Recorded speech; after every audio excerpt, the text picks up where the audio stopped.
Okay, so recently within the last couple of weeks, Rockstar has just released their new Frontier Pursuits update, which came with 3 roles, that being the Collector, the Trader, and the Bounty Hunter.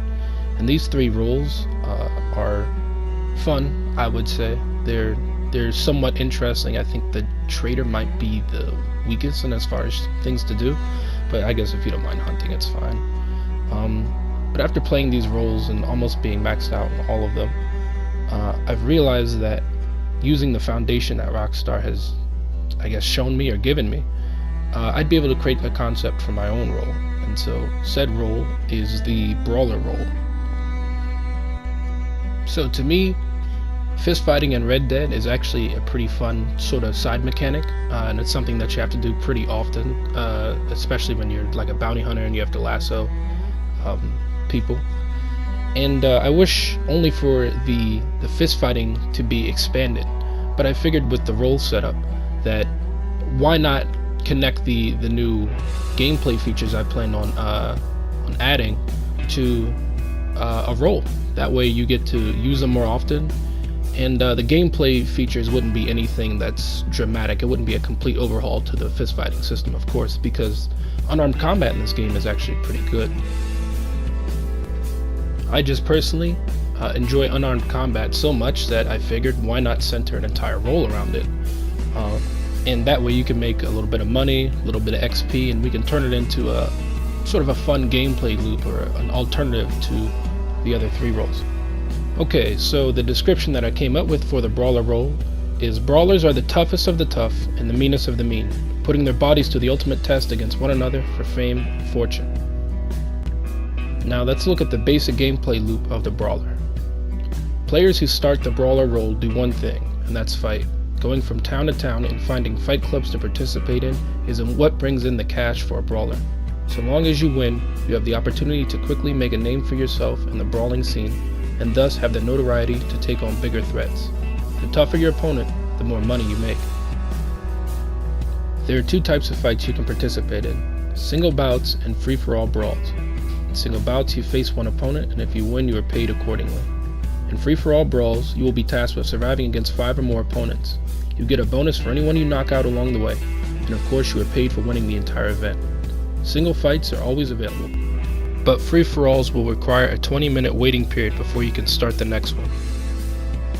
Players also have the ability to challenge one another to fight club events as well as other posses once they hit rank 3. Posse versus posse bouts allow whichever team is the winner to take home a $55 prize for each member. When challenging another player to a brawl, you can win up to $25 if you are victorious. If fighting is not your forte, or you just don't want to get your hands dirty, you can bet on NPC fights to earn a little bit of extra money, but not XP. When betting on fights, you choose one of 2 combatants based on wins and losses. You can bet up to $100 on a single fight. If your fighter loses, you will be charged the exact amount that you had bet, so you'd best be careful with who you choose. So long as you brawl, you earn XP. Fighting tough opponents, wherever you go, is a reliable way to earn XP and notoriety. As you progress, you will be invited to more refined establishments, where you can fight more than just simple drunkards and tough farmhands. You will eventually be able to fight in the Braithwaite Manor, Caligula Hall, St. Denis, and even Blackwater. If you kill your opponents continuously, you will be kicked out of traditional fight clubs and will instead have to rely on fights from gangs like the Del Lobo of Thieves Landing, Fort Mercer, the O'Driscolls in the Heartlands and Strawberry, and the Skinners in Tall Trees. When fighting amongst these criminals, don't be surprised when your enemies don't follow the rules. Some will brandish weapons, and some will jump you, making it an uneven fight. Either way, it's up for you to come out on top. Now I want to take a look at some of the abilities that you unlock as you progress through the ranks. At rank 3, you unlock the ability to challenge. When focused on someone you think you can take on, you can challenge them to a fair fight, no law involved. At rank 4, you're invited to participate in brawler events like bar fights, barn fights, and others. At rank 5, you unlock the ground stomp ability. After pushing an enemy to the ground, you can finish the fight before it even begins with a devastating stomp that lands on grounded opponents. At rank 7, cracking knuckles unlocked. You unlock the ability to crack your knuckles, which gives a small increase to unarmed damage for 60 seconds. At rank 8, you can identify tough opponents via Eagle Eye for more XP. At rank 11, plunging attack unlocked. When perched high up or from your horse, you can jump off and directly attack your opponent. At rank 12, cracking knuckles 2. After cracking knuckles, you do more damage for 60 seconds. At rank 15, you unlock the grapple throw ability. After roughing up your opponent, you can now toss them into the environment for more damage. At rank 18, heavy attack unlocked. You can now access the deadly heavy attack to break the guard of the enemy or to unleash a devastating final attack. Finally, we'll look at the Brawler kit unlocks. So Brawler kit levels 1 through 5, you get hand wraps, the Brawn outfit, the Brawler saddle, the Clydesdale horse, Brawler gun belt, Brawler buckle, the sawed-off shotgun variant. At Brawler kit 5 through 10, you get brass knuckles, Brawler offhand holster, the muscle outfit, the training dummy for your camp, iron rings, Brawler camp theme. At the Brawler kit level 10 through 15, you get the training area for your camp, the broken bottle weapon, Clydesdale variants, grappler's belt, the pugilist outfit, and the baton, a weapon. And Brawler kit 15 through 20, you get the knuckle clench emote, handlebar mustache, padded gloves, and the champion outfit.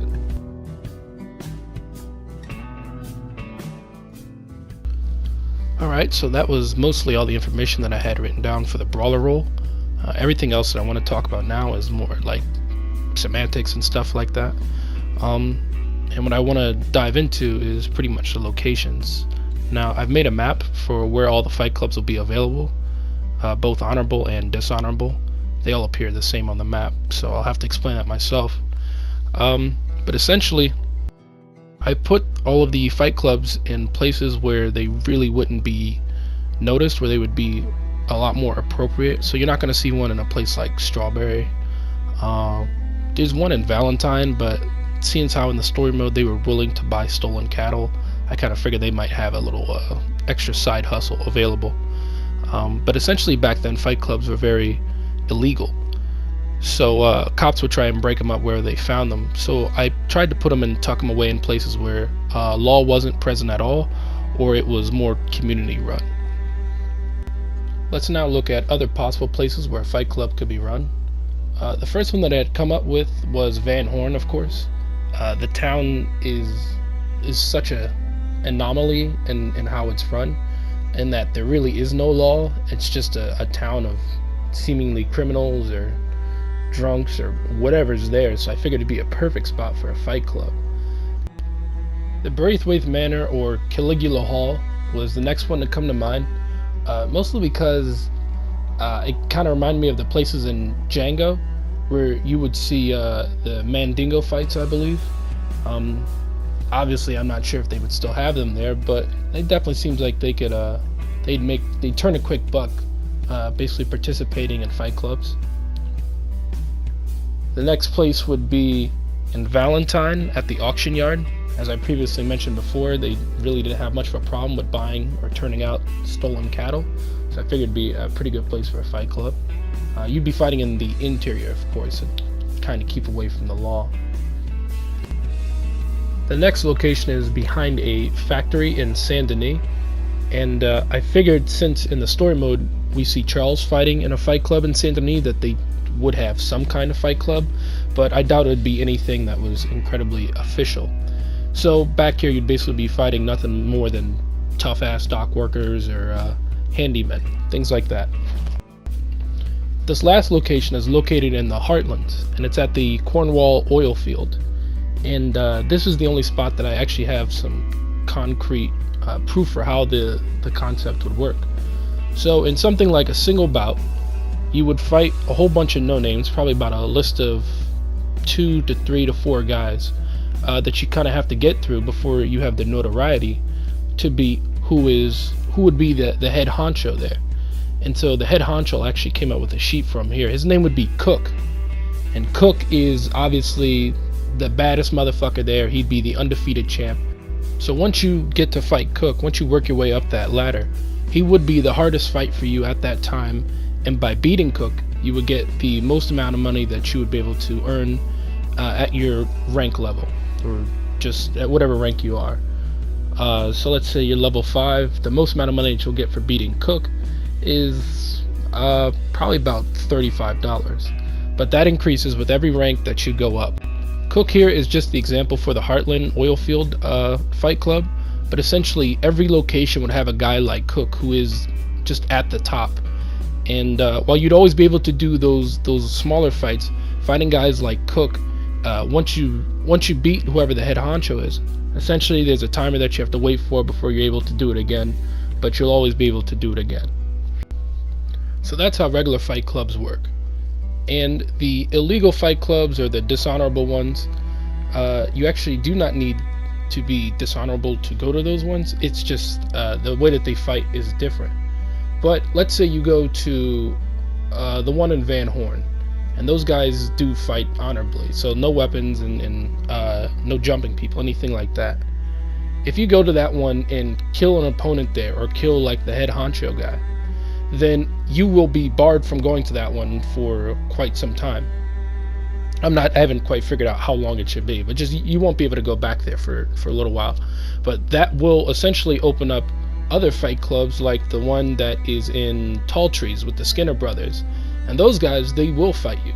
They don't care. But the problem with those guys is that the way that they fight is they'll bring a bottle, or they'll bring a knife to a fist fight, or brass knuckles, or anything like that. And so the odds of you getting out of there are basically higher. Now, if you already have low honor, then you're not going to be charged an extra fee for fighting there. But let's say you're high honor, or you haven't killed anybody to get into those places, or you're just like a bounty hunter or something who's a good guy, then they'll charge you more for having more good karma versus bad. So if you're already an asshole, then they'll just let you in and they'll fight you like an asshole, essentially. But if you're a good guy, then they'll charge you more. But either way, the dynamics of the fighting don't change. You still have to climb a ladder when fighting in a dishonorable place, dishonorable fight club, and there's still going to be a head honcho guy who you get paid a lot of money to take out. It's just that the fights will be either rigged, or they'll be just a lot harder. And you have the option to fight with weapons once you get to these places, but more often than not, they'll just take them from you. So you'll have to disarm your enemy and then use his weapon against them.